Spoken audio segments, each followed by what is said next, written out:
Hi, I'm Leonard Lloyd Yanez, and today I will be reporting about the environmental laws and policy.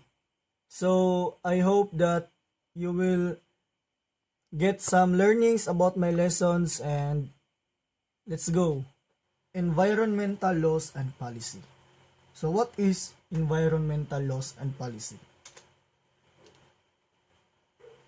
It includes laws and policies addressing water and air pollution, chemical and oil spills, smog, drinking water quality, land conservation and management, and wildlife protection such as the protection of endangered species. So to sum it up, this is basically made to protect our environment, protect our nature and preserve it. So next, we have the environmental law. What is environmental law? Environmental law, it is the branch of law dealing with conservation and use of natural resources and control of pollution. It's very important as we debate environmental issues and make decisions about how best to protect our environment. So according to the scene, environmental law is the law and preservation of nature and natural resources for us to control pollution like air pollution and water pollution. Because today, the situation of our environment is worsening, and days and years goes by. This has become very alarming for all of us, because we have to protect it for the next generation. At its core, then, a policy is plan or statement of intentions, either written or stated about a course of inaction intended to accomplish some end. Next is power in politics. So what is power in politics? According to some observers, politics is really the struggle for power among competing interest groups that strive to shape public policy to suit their own agendas. According to this, some believe that sometimes it is because of politics that our policies are not consistent, or some have conflict because it is influenced by politics. No. The political system, in this view, manages group conflict by: one is the establishing rules to ensure civil competition. The rules established is inconsistent because of civil competition, or we call it here in our nation palamangan o pabanguhan sa tao. Two is encouraging and compromises and balancing interests to the extent possible. 3. Codifying compromises as public policy. And 4, we have the enforcing laws and rules based on that policy. Next, we have the creation of policies. Laws are rules set by authority, society, or custom. Church laws, social mores or norms, administrative regulations, and various other codes of behavior can be considered laws if some enforcement power back them. Government laws are established by federal, state, or local legislative bodies or administrative agencies. First, we have environmental law. Environmental law constitutes a unique body of official rules, decisions, and actions concerning environmental quality, natural resources, and ecological sustainability. So, basically, this is the law made for the preservation of environment and the right actions to do for the environment. Next, we have the statute law. So what is the statute law? Consists of formal documents or decrees enacted by the government's legislative branch declaring, commanding, or prohibiting something. It represents the formal will of the legislature. So, statute law is the law principles that is produced by the parliament that governs the legal entities of a city, state, or country by way of consent. For example, a police officer pulls you over. You are given a citation for violating the speed limit. You have broken a vehicle and traffic law. This law is established by the legislature as a statute or a law that is formally written and enacted. And as a result, you broke a statutory law. Next, we have the case law. Case law is derived from court decisions in both civil and criminal cases. Case law is or a law that is based on judicial decisions rather than constitutions, statutes, or regulations. Next, we have the administrative law. Rises from executive orders, administrative rules and regulations, and enforcement decisions in which statutes passed by the legislature are interpreted in specific applications and individual cases because every country has different legislative and legal processes. Okay, now we're moving on to the international treaties. So what is an international treaty? International treaties is an agreement in written form between nation states or countries that is intended to establish relationship governed by international law.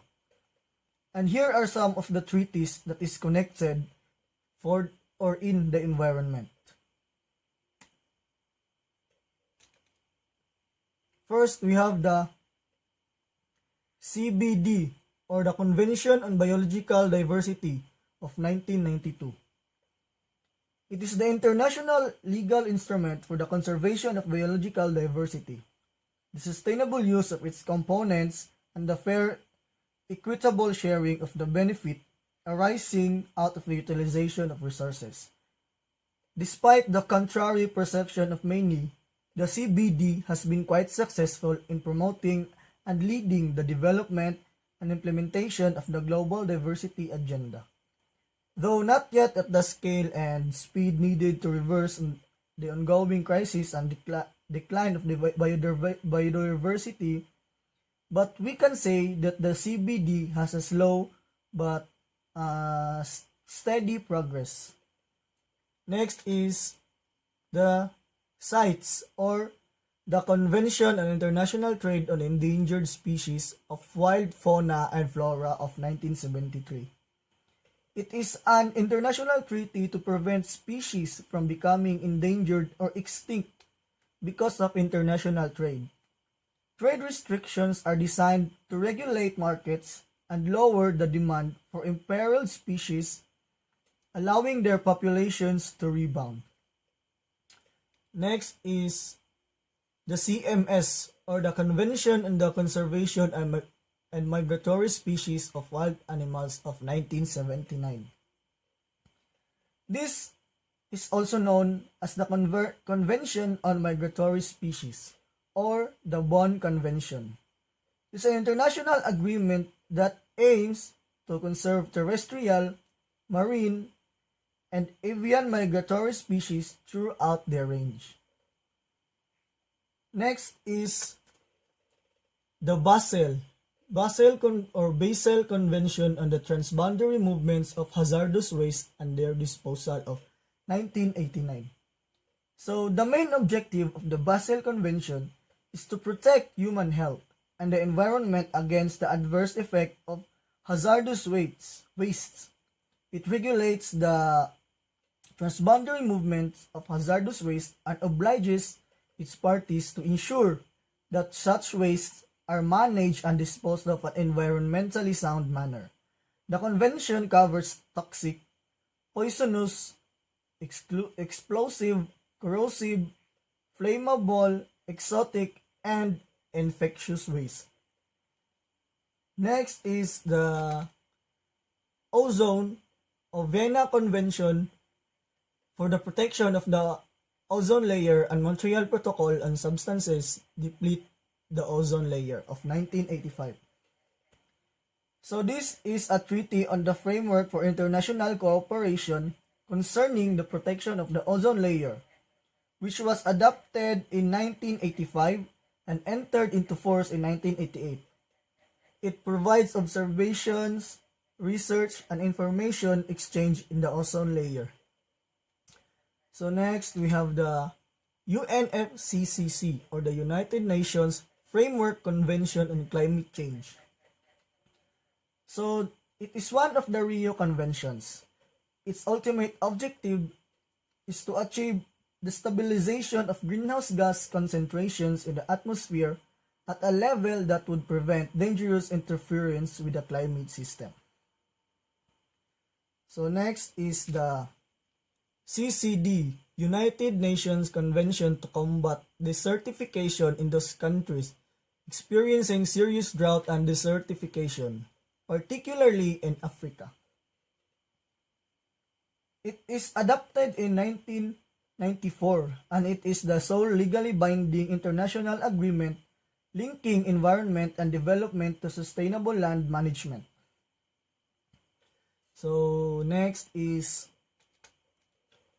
the Ramsar Convention on Wetlands of International Importance, especially as waterfowl habitat, 1971. So it is named after the city of Ramsar in Iran, where the convention was signed. It is an international treaty for the conservation and sustainable use of wetland and is also known as Convention of Wetlands.